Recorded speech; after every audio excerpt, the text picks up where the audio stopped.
So, okay. So, update tayo sa ano natin, sa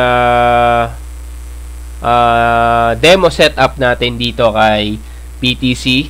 So, dito, inaaral ko yung galaw. So, kung paano yung entry natin, kung paano yung magiging magandang setup natin dito.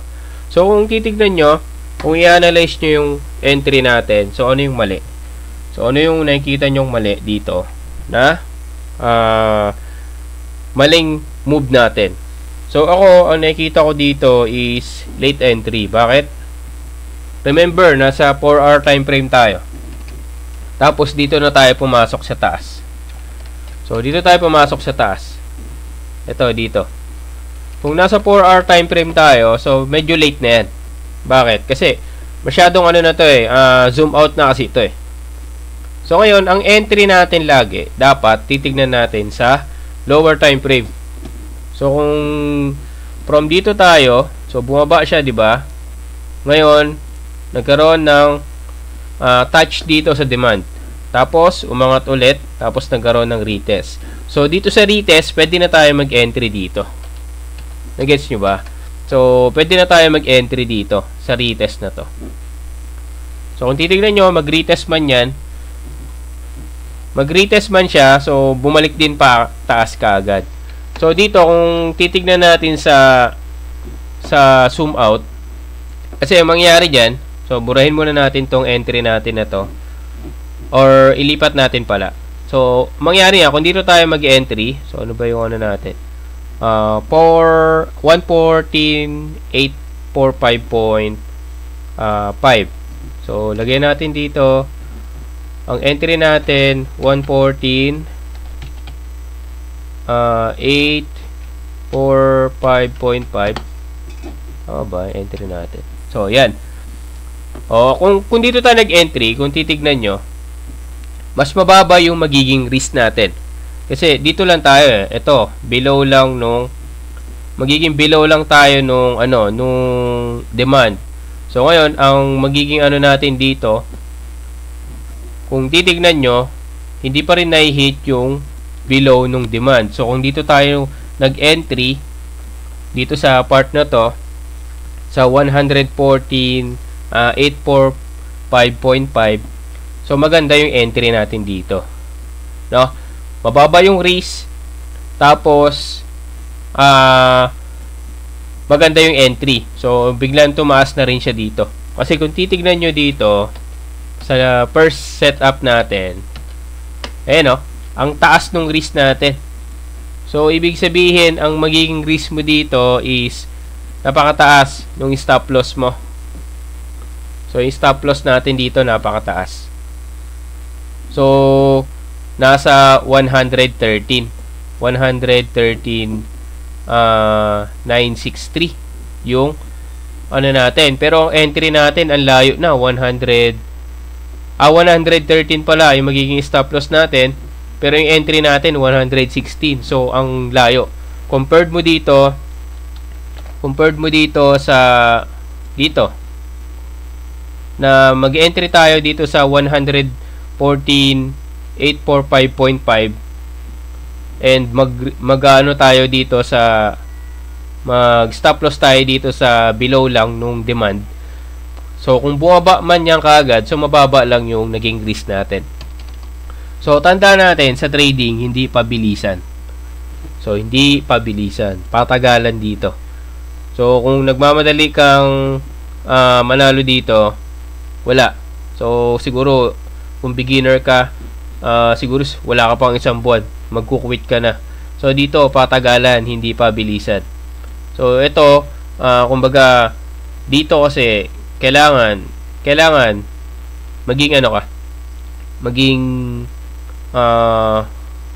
kumbaga planado lahat ng entry mo. So kung lagi mo tatanungin yung sarili mo, kung mag-entry ba ako dito, ano yung magiging risk ko, ano yung magiging reward ko. So kung titignan nyo yung setup na to, mababa yung risk mo, pero yung possible na maging reward mo is mataas. So, parang ang magiging ratio mo dito is magiging doble yung magiging reward mo or triple. So yun yung magandang setup. So kung titignan nyo, ang ganda nung kumbaga nagkaroon ng rejection dito tapos nagkaroon ng retest. So lagi tayong papasok dun sa retest. So titingin tayo sa lower time frame tapos saka tayo e-entry dun sa retest natin. So ito yung retest na to. Kasi nagkaroon ng rejection dito tapos umangat tapos bumalik ulit dito sa demand, nagkaroon ng retest. So yun yung pinapractice natin dito. Yung good entry. Good entry plus yung good exit once na pangit yung natin. Pangit yung naging entry natin. Pero yun nga, sa supply and demand kasi kailangan magtingin tayo ng valid setup bago tayo mag-entry. Kasi kung titignan nyo sa chart, madaming supply and demand. So ito, supply ito. So pwede siya maging supply kasi nagkaroon ng range. So di ba? Tapos ito, pwede rin tong gawing supply or demand kasi nagkaroon ng range. So yun yung tinitignan natin dito. So dapat pipiliin mo din yung kung ano yung magandang entry or decision making kasi ang dito ang magiging mo, kumbaga yung judgment mo. So yun yung lagi mong tatandaan. Kasi kung kahit saan ka pumuntang mentor, kahit sobrang galing ng mentor mo, ang mangyayari diyan kung wala ka naman discipline, wala ka namang control dun sa emotion mo. So, ang mangyayari dyan, wala din. Kahit million pa yung pera mo, kahit whales ka pa, so, wala. Mabilis lang din, mabilis din di mawawala. So, yun yung yung dito, yung, kumbaga, inaaral natin dito. So, kung kailan tayo papasok, kailan tayo exit nung maganda, kung kailan tayo exit nang mali tayo, kung kailan tayo exit kapag profit na tayo. So, dapat merong set ng goal. So, kumbaga, itong unang supply and demand, ito yung TP1 mo. So, kung umangat man yan dyan, so, mag-i-stop loss ka na dito. Iangat mo na yung stop loss mo dito. Ngayon, kung ang second TP mo, itong pangalawang supply, so, ayun na yung last mo. Kumbaga, ito na yung last TP mo. So, dapat merong goal. So, kung 20% ka lang, so 20%, enough na yun. So, next trade ulit, hanap ka ulit nung magandang entry. So, wag basta-basta pumapasok, wag basta-basta makikisabay sa mga news. So, bakit natin sinasabi yan? Kasi, lagi, kumbaga, naranasan na natin kung paano yung ganun. So, ngayon, wag natin antayin matalo tayo ng malaki bago tayo kumbaga mamulat, bago tayo magkaroon ng tamang disiplina, tamang mindset, tamang emotion. So lagi natin tandaan yung trading hindi pabilisan kundi patagalan. So the more na consistent ka kahit maliit, pag pinagsama-sama, so profit pa rin yun. So magiging big profit siya. So, yun lang yung gawing nating mindset, no? So, ito, mali yung naging setup natin kanina. Kaya ngayon, kung titignan nyo, pero kung dire-diretso yung momentum nun, pwede. Kasi kailangan basahin din natin yung basahin din natin yung candle. Kasi kung titignan nyo, yung candle, nag-close ng medyo hindi ganun ni strong. Hindi siya katulad ng first candle. So, itong first candle na nag-rally. So, medyo malaki. Kaya, kung titignan nyo, bumalik yung price. So, kung mag-aaral kayo nung supply and demand, so, madami sa YouTube niyan. So, actually, lahat naman talaga nung mga technical analysis, gumagana. Ayun nga problema. Yung emotion, discipline, so, patient. So, nawawalan tayo impatient. So, wag na natin antayin matalo tayo malaki bago tayo maging disiplinado sa trading. So, tandaan natin, patagalan, hindi pabilisan. So, kung gusto mong pabilisan, So, magsugal ka na lang. So, yun lang. So, tignan natin to. Tignan natin tong setup natin na to kay BTC. So, let's check natin yung ano, yung kay ETH. So, kung titignan nyo, sumasabay yung ano, sumasabay sila. Sumasabay yung mga ibang coin kay BTC ngayong ano, ngayong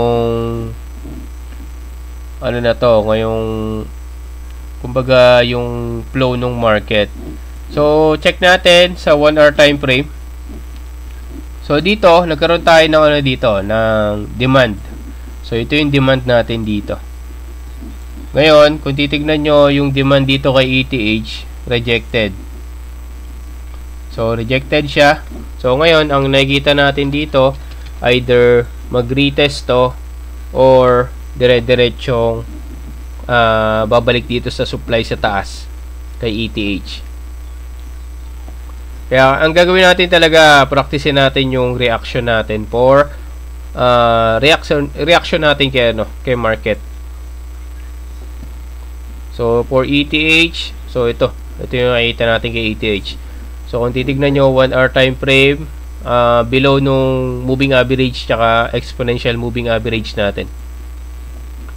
So, dito, 4 hour time frame, so, ganun din, below. So, kung titignan natin, once na nagko-cross yung moving average natin or exponential moving average natin, nagkakaroon ng ng malaking galaw yung market. So, ito, tignan natin dito kung ito magko-close, so possible merong merong magandang galaw or magkakaroon ng either drop or rally yung magiging galaw niyan. So, titingnan nyo lang yan sa mga sa mga galaw. So, kung titingnan nyo, ito, pwede siya kasing isang confirmation natin, yung moving average or exponential moving average. Tapos yan, tignan nyo, after nung cross, nagkakaroon ng mabilis na galaw. So, dito, after nung cross, umangat din. So, yun yung aabangan natin. Kailangan mag-react kayo doon sa mga cross nung exponential moving average or moving average natin. So, katulad nito, nagkaroon ng cross dito sa part na to. So, yun lang naman. Isang confirmation natin, yung moving average and exponential moving average. So, isa pang confirmation ko yung mga pivot. So, kung titignan nyo, yung pivot, bumaba doon sa daily. So, nasa daily tayo. So, yung pivot, para siyang support and resistance lang. So, pwede natin siyang gamitin as support and resistance. So, kung titignan nyo, merong pivot dito sa baba, pivot dito sa taas. So, nagkaroon ng retracement dito, di ba? So, pwede rin tong pivot na to. So, kung titignan nyo, ito yung first pivot pagkatapos ng baba. Tapos, ang baba dito, ito yung kinuha niya, yung first pivot. Tapos, nagkaroon ng retest, kinuha yung babang pivot naman. So, ngayon, pwede rin natin siyang gawing confirmation. So, ginagamit ko yung daily, tsaka itong weekly.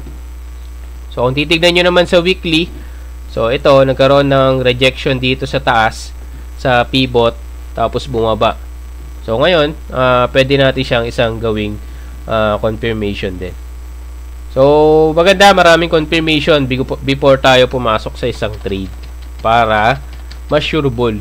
So, mas maganda yung isang magandang trade tapos solid naman pero hindi siya katulad nung mga maraming trade nga pero hindi ka sigurado. So, mas maganda maghanap ka ng setup na isa tapos doon ka mag-antay. So, once na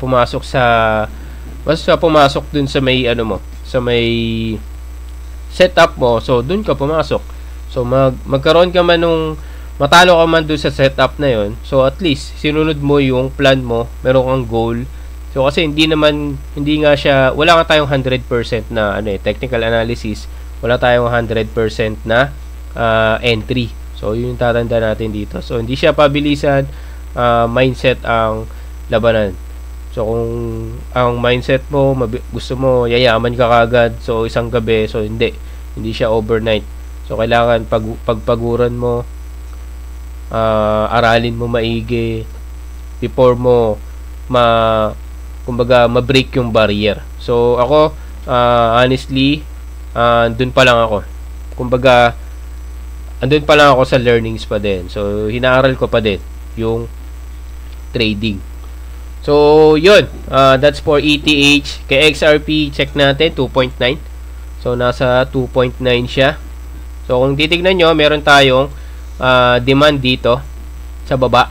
So ito yung demand natin dito. And then meron din tayong demand dito kay ETH. So ito, after ng huge up. So yan, ito yung demand natin na isa kay XRP pala. So kay XRP. So kung titignan nyo, naglalaro yung market dito. So kung mabibreak niya to, kung bibreak niya yan, so possible ito yung kunin niya, yung demand dito sa baba. So yun yung nakikita natin dito kay XRP. So magre-react lang tayo kung ano yung magiging galaw ng market. So kung i-reject niya yan, so pwede kang mag-long position dito. Yan, pwede kang mag-long position dyan. Below lang dito, below dito sa baba, to, tapos dito lang sa supply. So ito yung magiging supply niya. So yan. So ito yung first TP mo, ito yung pangalawang TP mo. So ganun lang. Hindi ganun ka-critical, pero ang kaganda, ang ano mo dito, ang kalaban mo dito, sarili mo pa din. So kung kailan ka papasok, kung kailan ka lalabas. So sa trading, mas maganda mababa yung risk natin lagi. So compared dun sa mababa yung ano natin, yung risk. Ay mataas yung risk natin kaysa sa reward. So parang ang nangyari kung maglulong ka dito, ito yung ano mo, tapos ang baba nung SL mo. So yan. Yan, tapos makukuha tong SL mo. So makukuha yung SL mo. So that's for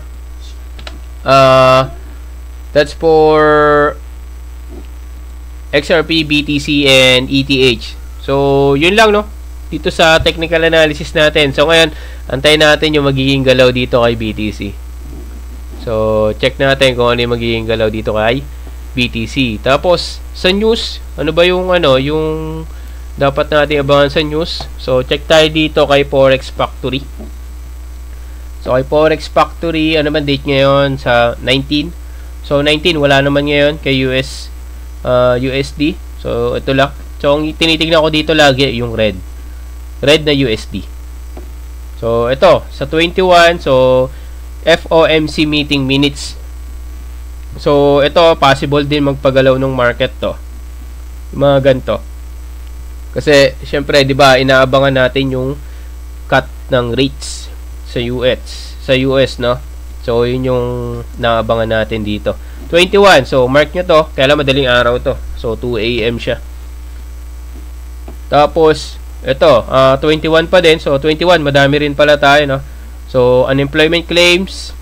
Tapos ito yung flash manufacturing PMI. So yan, pwede nating abangan yan kung ano yung maging result niyan. So kung hindi kayo familiar dito sa flash services PMI, so search nyo na lang kay ChatGPT para hindi kayo mahirapan. Tapos yun, August 22 naman, 10 PM. So ito, Fed Chair Powell speaks. So ito, isa rin to sa nagpapagalaw ng market. So ito, kung katulad dito, all, so ibig sabihin lahat. So crypto, forex, so stocks. So yan yung possible pwedeng magpagalaw ng market. So abangan natin dito yung yung cut ng rates, kung matutuloy ba talaga siya.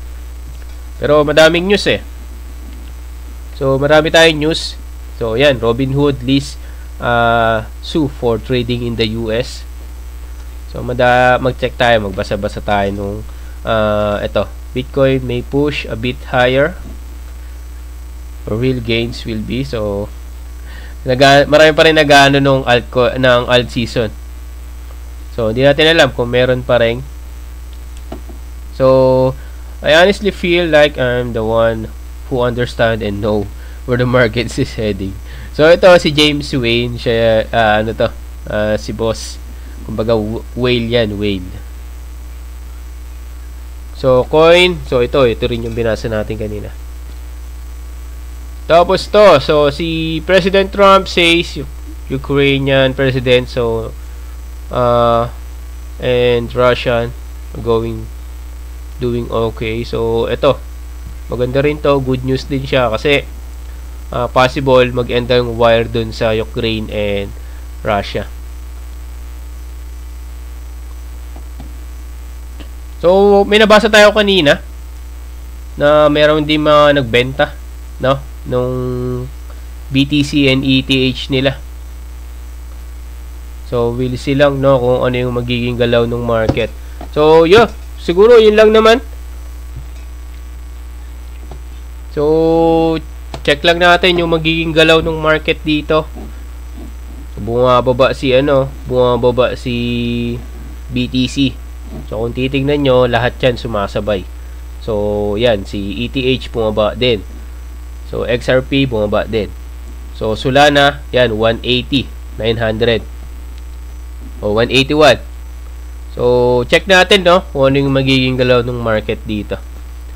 So update ulit tayo bukas, mga bossing. So this is Kuya Ben Crypto. Peace out.